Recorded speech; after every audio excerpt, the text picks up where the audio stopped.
This here wall's the longest wall, the tallest wall, and the oldest wall in Belfast.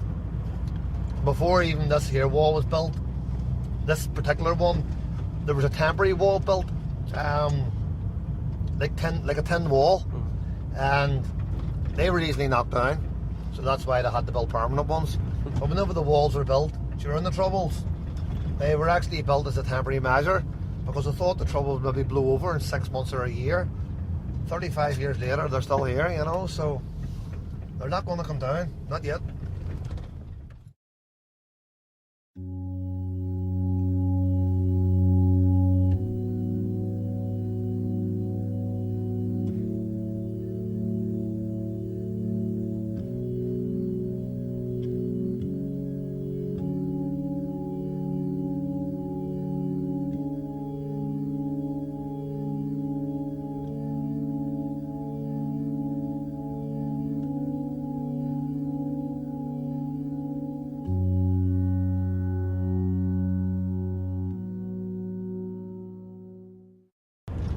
See, this is us now heading into West Belfast.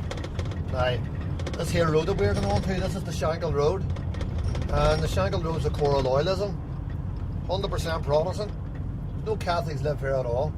Now, there was Catholic families that lived in these areas years ago, but when all the trouble kicked off, any Catholic families that lived here were intimidated out of their homes. The rest actually left. Same thing happened to Protestant families living in Catholic areas, so like these neighbourhoods here, these will always remain divided. It's just too deep rooted. You know, so in this area there's, in the greater Shankill area, I would say there's maybe about 4, maybe 5 peace lines just in this here area alone. As I say, most of the walls are built in North and West Belfast. I suppose when the Troubles were on, they provided a physical barrier for those who would have been intent on creating murder and mayhem in a particular community. It prevented them from easily slipping from one community into another because there was a physical barrier there. So did they provide security? Yeah, they did. Why build a wall if there's adequate security? There isn't adequate security. Now, we can go back over from the year 1999-2000 when the interfaces erupted. And people have to ask, why is there no interfaces in the Mulholland Road and the Upper Lisburn Road? So, besides the initial reason for the confrontation, there's also the social issues. High unemployment, bad housing. There's 2,500 young people on New Lodge Road under the age of 25. What's actually provided for them? And what we looked at in those times of bad trouble was practical. Do you build a wall or do you build a fence? A fence is temporary and you can see through a fence. Do you have a plastic oil tank out your back or do you have a metal oil tank out your back? Because if the petrol bomb lands on top of the plastic, you're going to have an inferno of a bomb out your back. Do you have single, double or triple glazing out your front, or do you just take a chance and hopefully not? And that's the decisions which became the norm. I mean, working in here, the Tigers Bay, and you'll see where the wall actually just runs behind these homes. Look at this. People can't even live there. Can't even live at them homes because of constantly being attacked by people on the other side of the wall. So that's why they had to leave. But they've got them boarded up so that they don't become vandalised and burnt. There's even people's homes, somebody that actually lives in that one, they've got a wire grill over their window.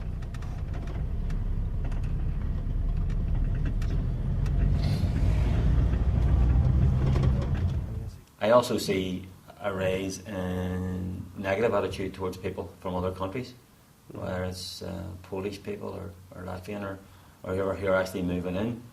And there was a Polish group actually moved into a Protestant area in North Belfast, and they were wearing Celtic caps in the area because they weren't aware of this Catholic Protestant thing.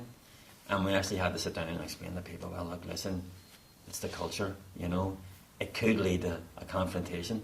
And they were amazed that by wearing football colours, that this was going to bring some sort of agitation to the situation.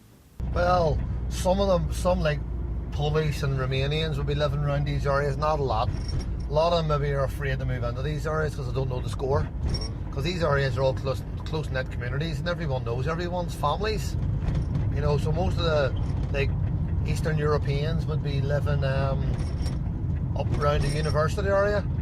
Because the university area is all mixed. There's 40,000 has been moving in the last year or 2 years into the north, and that's a big influx of people. I welcome them.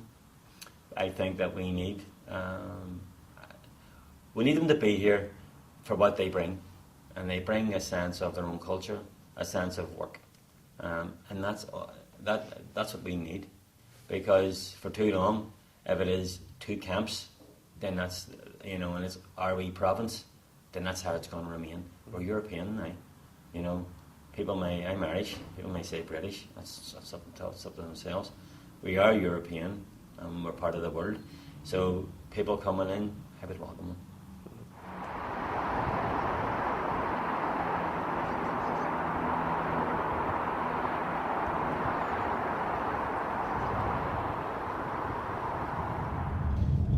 But what they're actually trying to do now, instead of build walls, is put up cameras.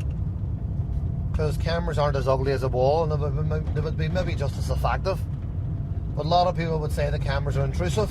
Yeah. But they're only intrusive if you're doing something wrong. You know? The cameras are put up are for a purpose, and I'd like to know, does anyone watch them?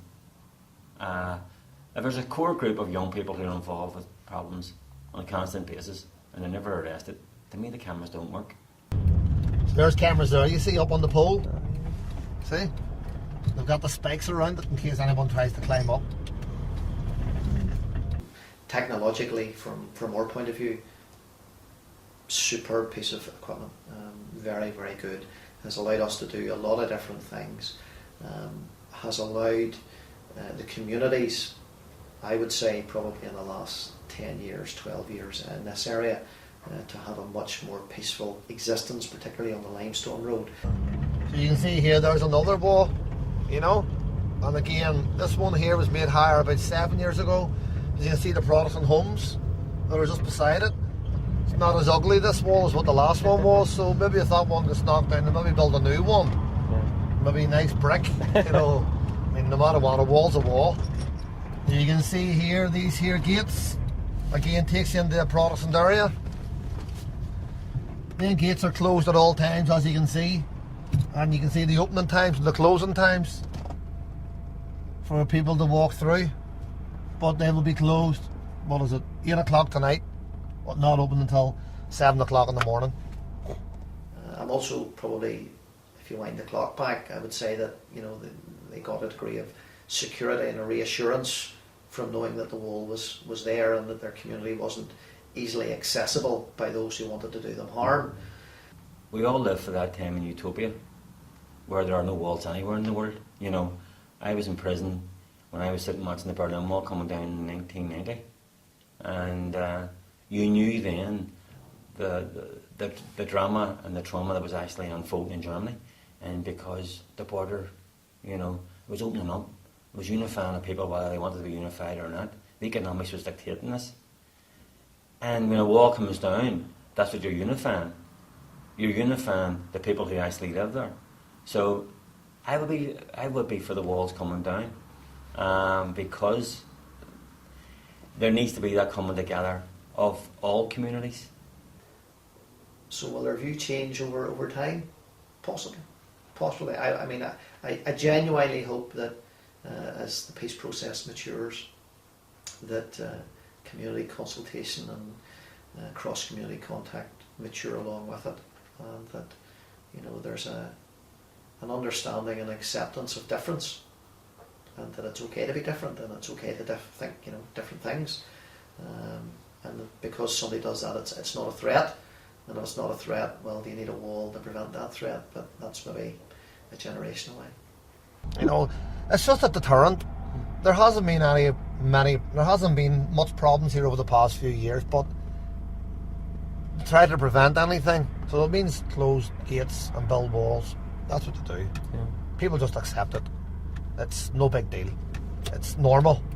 It wouldn't be normal if there wasn't a gate there. That's what I wouldn't like, you know, so